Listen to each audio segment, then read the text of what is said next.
The views expressed on the Nova Society are those of the panelists and guests and do not necessarily reflect the views or opinions of the Phoenix Research Institute or any institution which any panel member is associated. Welcome back to the Nova Society. I'm your host, Dr. Brooklyn Ann Weldon, and I'm here with my panel, Dr. Scott Gershwer and Dr. Mark Bound.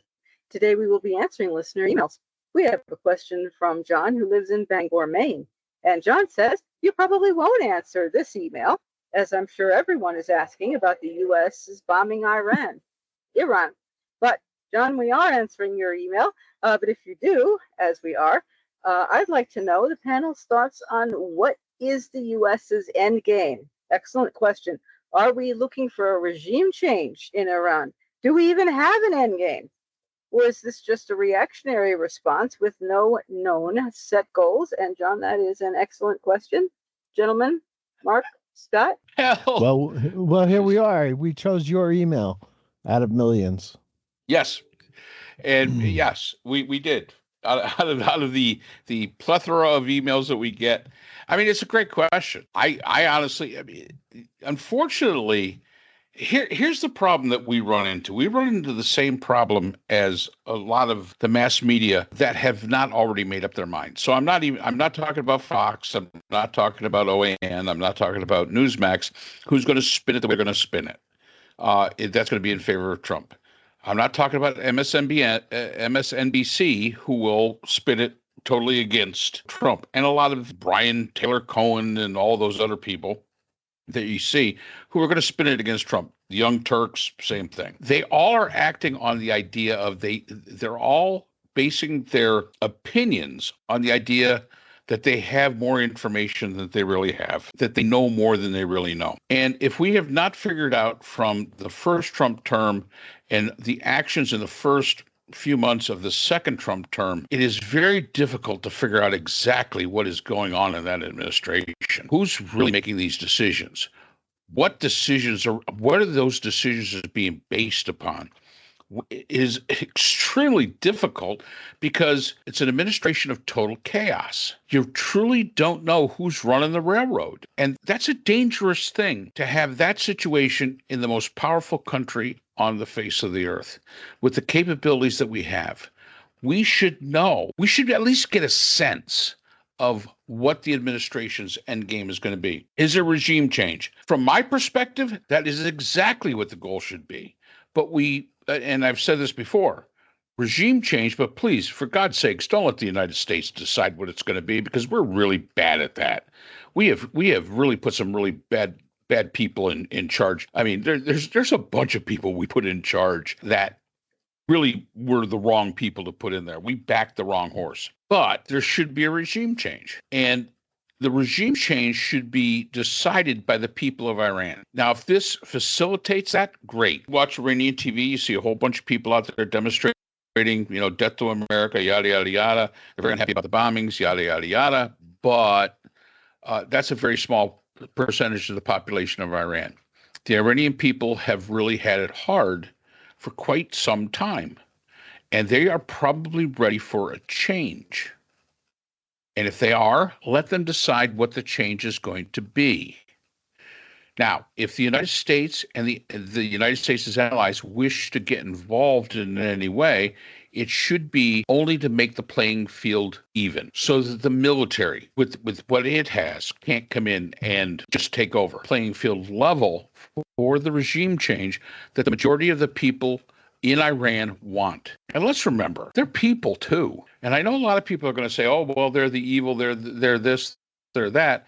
But then again, they say the same thing about us. They're people too. They're people that all they want to do is bring up their children. All they want to do, have a decent life, make a decent living. That's all they're looking to do. We cannot equate the leadership. We can't equate the Ayatollah to the thought process of every single person in Iran. Just as you cannot, and I think we've shown it here on this podcast, you can't take the Trump theology and Trumpism and apply it to every single person in the United States. There's a lot of people that are against that. So yes, we should be looking at regime change, but it should not be the regime change or anybody else wants. And our only function in that regime change should be to make sure the playing field of those powerful actors that the people can't control is mitigated so the people can make the decision that they want to make. That would be my thought on it. Yeah.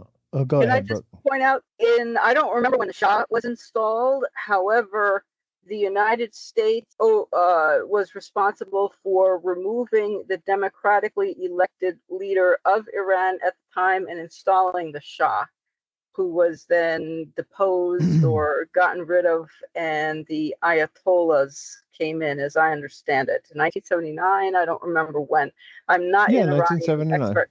Yeah, I'm not an Iranian expert.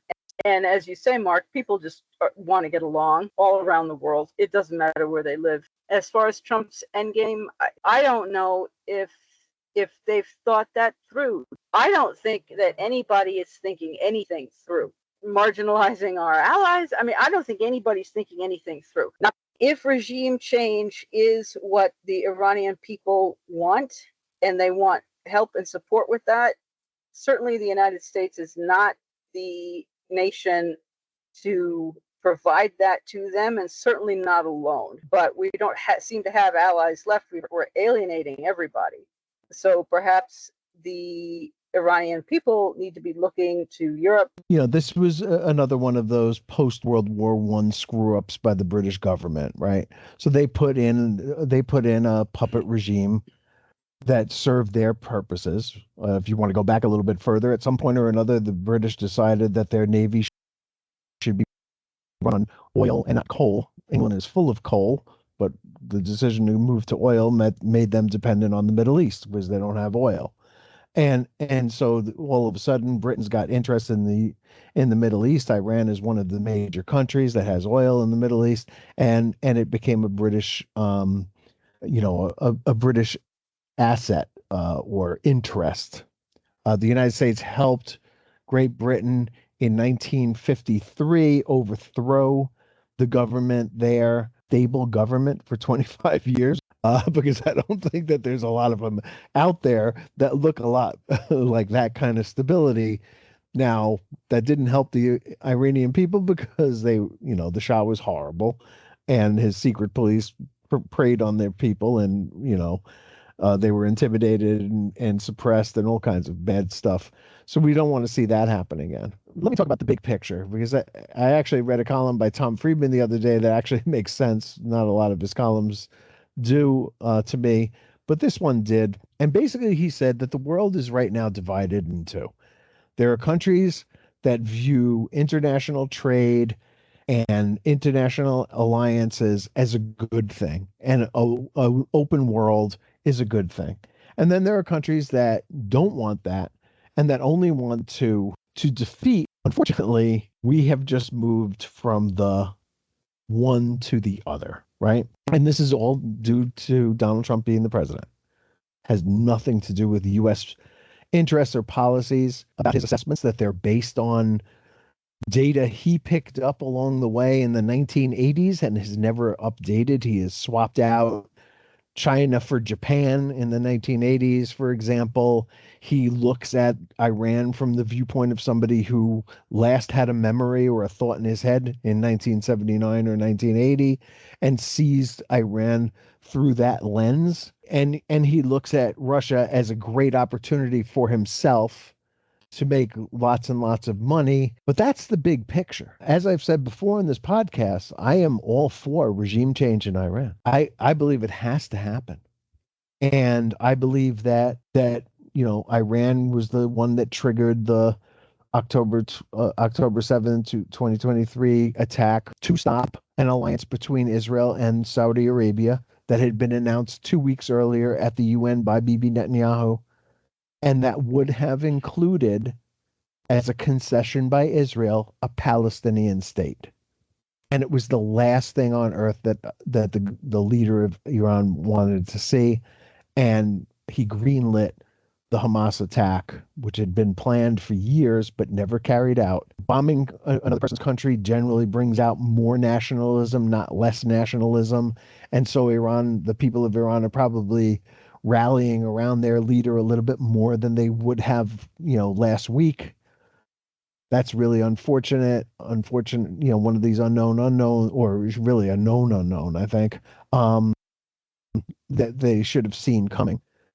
And that this really all goes back to the better way that this could have been accomplished, which was the JPCOA, a deal that was in place that would have prevented them basically from having any kind of nuclear program at all for 10 years, and given the United States and its allies another 5 years after that. So let's call it 15 years of not having to deal with Iran other than trying to bring them into the family of nations. It's unfortunate that we have probably missed the boat on that due to this rash and crazy and basically useless action. And we'll cover the uselessness of it all in a future segment, but it really doesn't appear to have been a very effective attack. And regime change probably, and by regime change, all I mean is Israel said that they had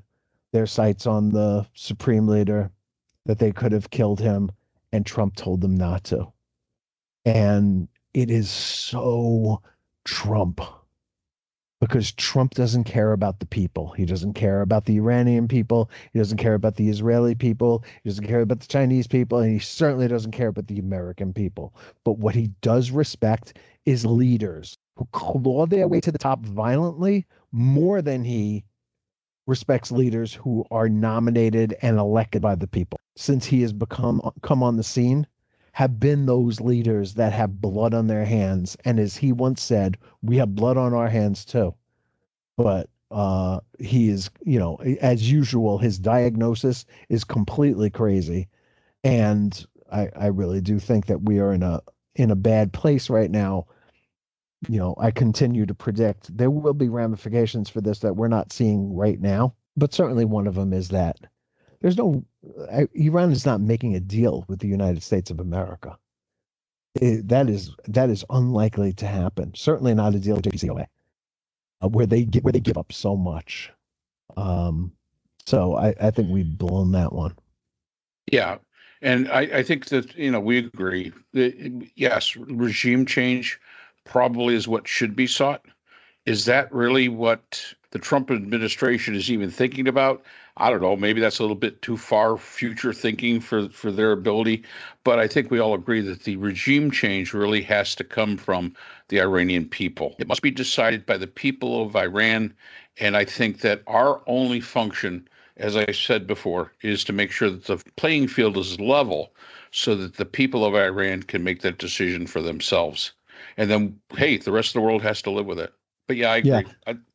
I think we. But Mark, I think, and again, you and I are not Bibi Netanyahu fans, but I thought he did something interesting last week when he bombed that prison, and he opened the gate to the prison essentially by bombing it. There's a famous prison, Evan something or other, in Tehran. And I also think that the Israelis are helping the Iranian people greatly by killing the people who suppress them, right?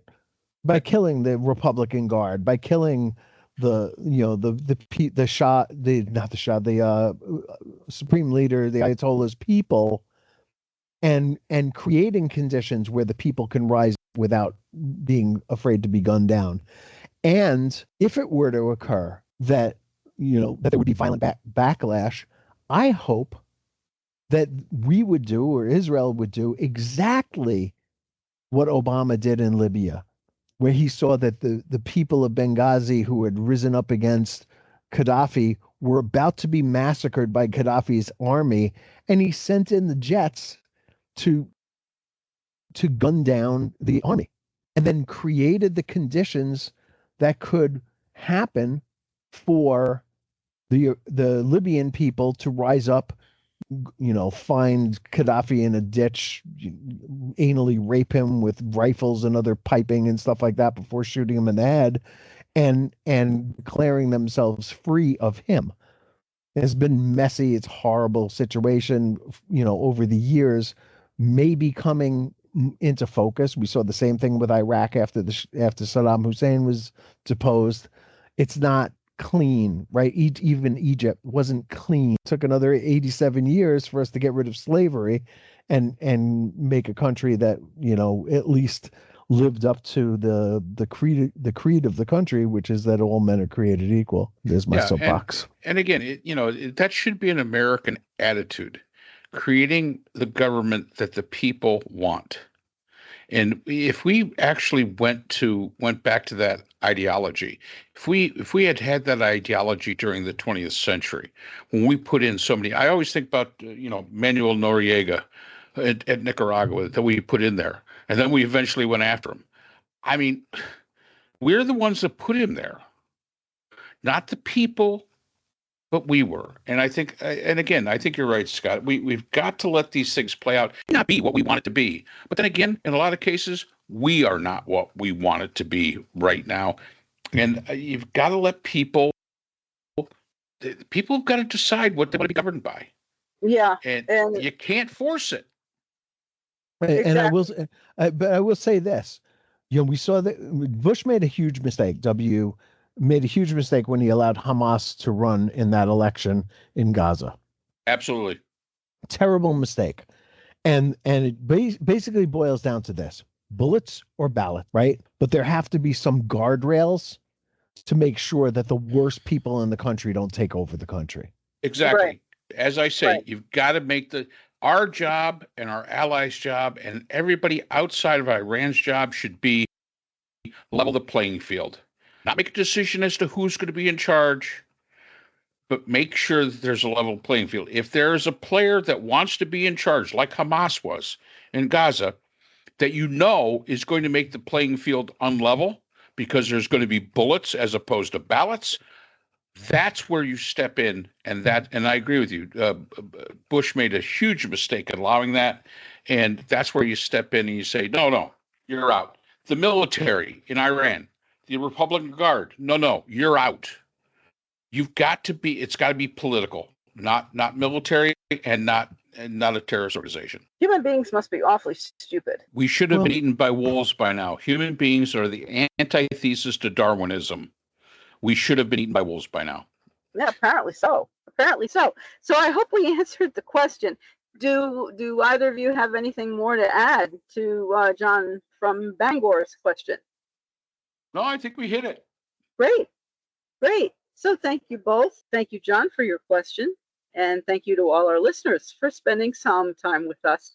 We would like to thank all of our subscribers for your continued support as well. If you are not a subscriber to the Nova Society on the platform of your choice, do please subscribe.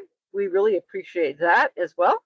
And do keep your emails coming, and we will see you again next time on the Nova Society. The Nova Society is a production of Nova Society Media, a division of the Phoenix Research Institute. We'd like to thank our production partners, Buzzsprout, who hosts the Nova Society, Audacity, our editing partners, Apple iTunes, the largest source of podcasts and music on the internet, Spotify, the most popular platform for the Nova Society, and iHeartRadio, your source for all things music and podcasting. The Nova Society is available on all of these and other quality platforms listed in our description. We'd also like to thank all of our listeners. Without your support, the Nova Society would not be possible. If you have a question or comment, we can be reached at nova.society.podcast@gmail.com. So for Dr. Brooklyn Ann Weldon, Dr. Scott Gershwer, and all of our production partners here at the Nova Society, I'm Dr. Mark Bound. Remember, the true power in society is knowledge. Thanks for listening, and we will see you again next time. We'd like to thank our sponsor for this episode, the Journal of Interdisciplinary Conflict Science. The JCIS is an open journal for upcoming scholars. The JCIS is currently accepting article submissions on an ongoing basis. The JCIS is a publication of NovaWorks, a scholarly depository at Nova Southeastern University. A link to the journal is in our description.